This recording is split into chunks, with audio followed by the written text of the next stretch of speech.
Okay, so of course I'm going to be reviewing the next movie in the Elm Street franchise, which is A Nightmare on Elm Street 4: The Dream Master, which came out in 1988. Um, this one follows the three remaining survivors of Dream Warriors, which is Kirsten, Joey, and Kincaid.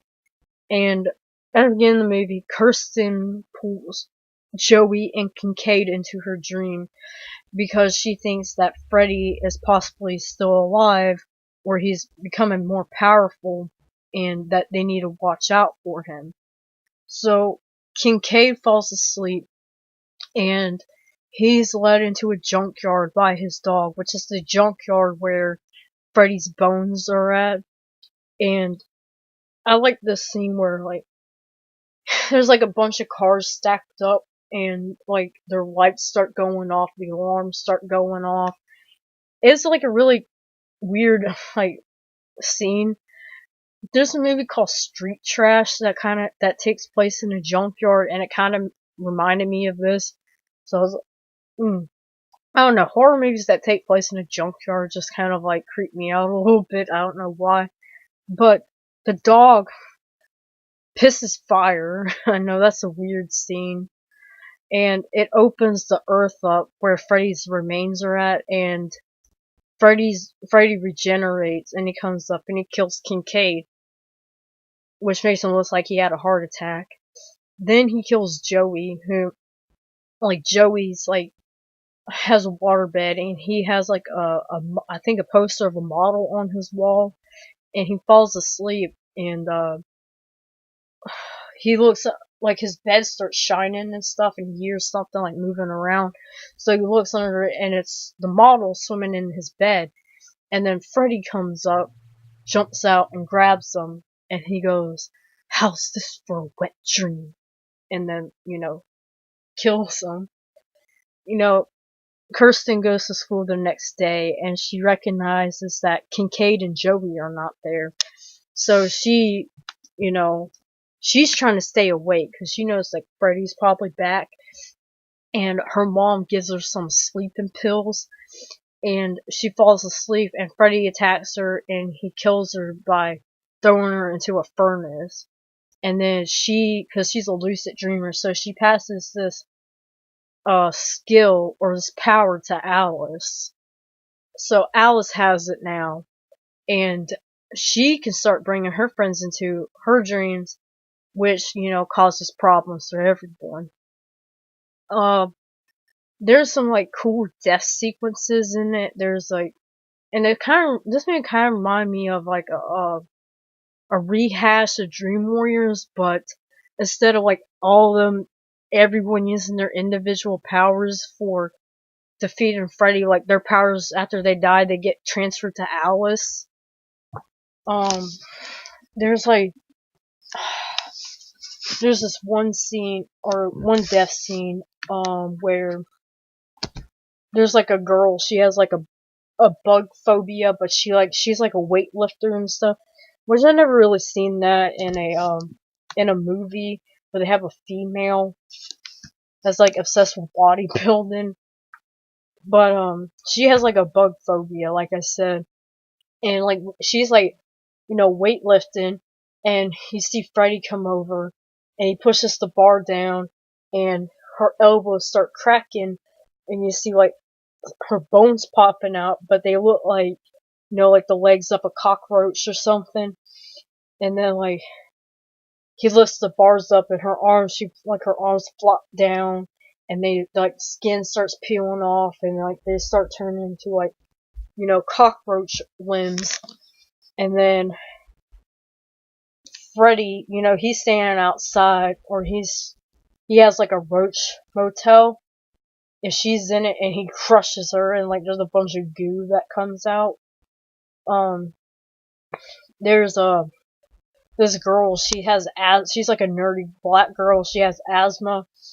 She falls asleep in class, and Freddy comes up to her, and he takes her and like kisses her, but he sucks the life out of her, and he goes, what does he say? God, I had the line in my head. he goes, "I want to suck your face," and then like he just sucks the life out of her.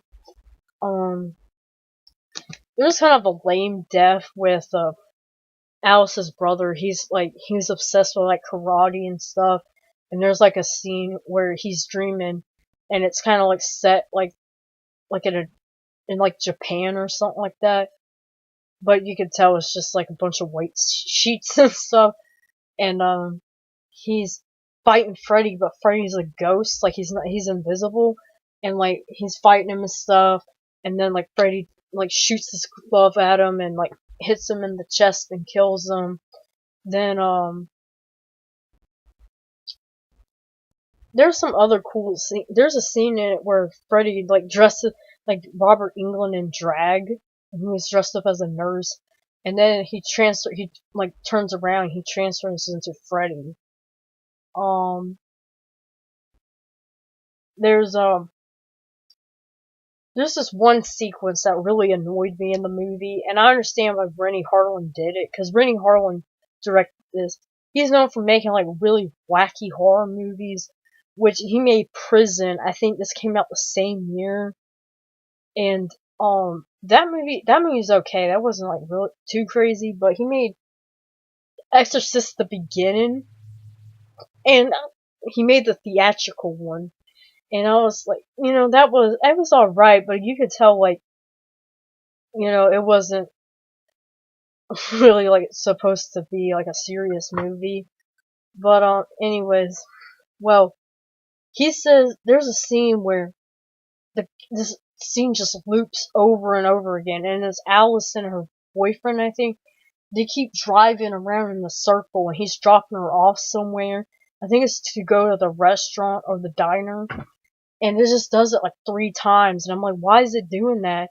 And he said, at first I thought like the movie was messed up and kept like skipping, like repeating or something. But then Renny Harlin said, I was just trying to show like sometimes in dreams, like, you can run around and it will repeat. Well, there's another cool scene, or Alice goes into a restaurant or the diner and it's all dusty and stuff, like it hasn't been used.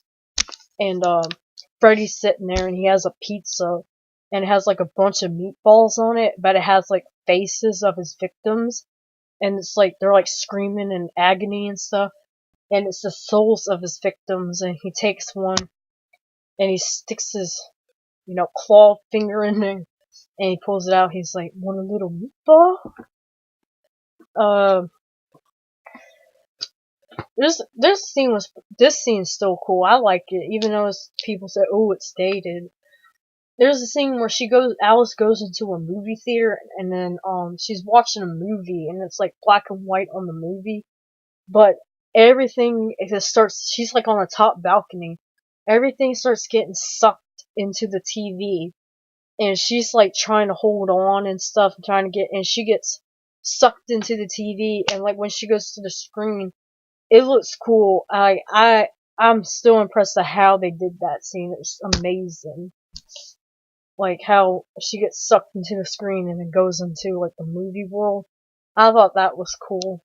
And like how everything's getting sucked into the screen. Of course. Oh yeah, this one also has a scene where Alice is on the beach, and like you see like a Freddy glove like going through the sand, and then like you see Freddy put the sunglasses on. Like this is where like the series really was starting to get goofy.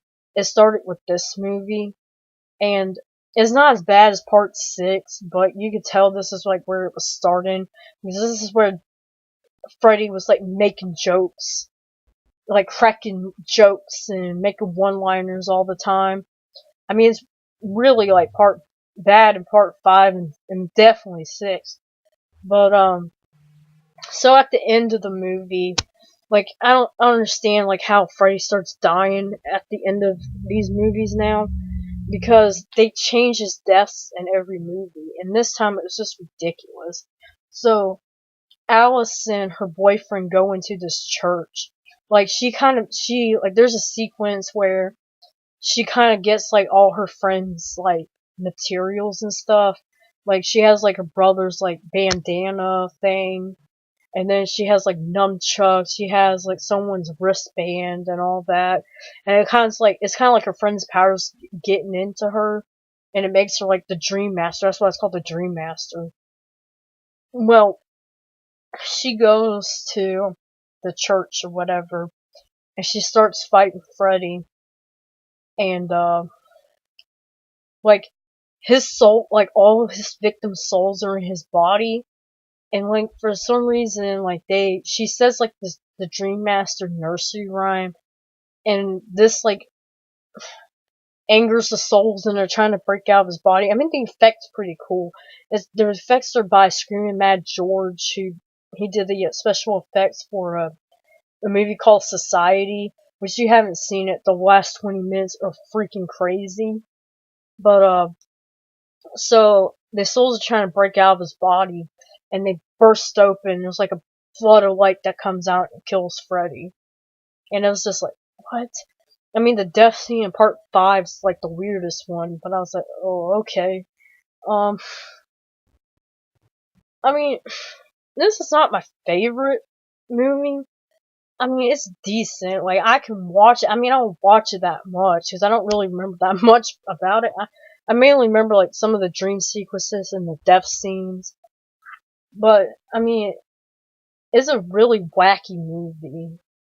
Like, you could tell, like, this is where the series is gonna go downhill.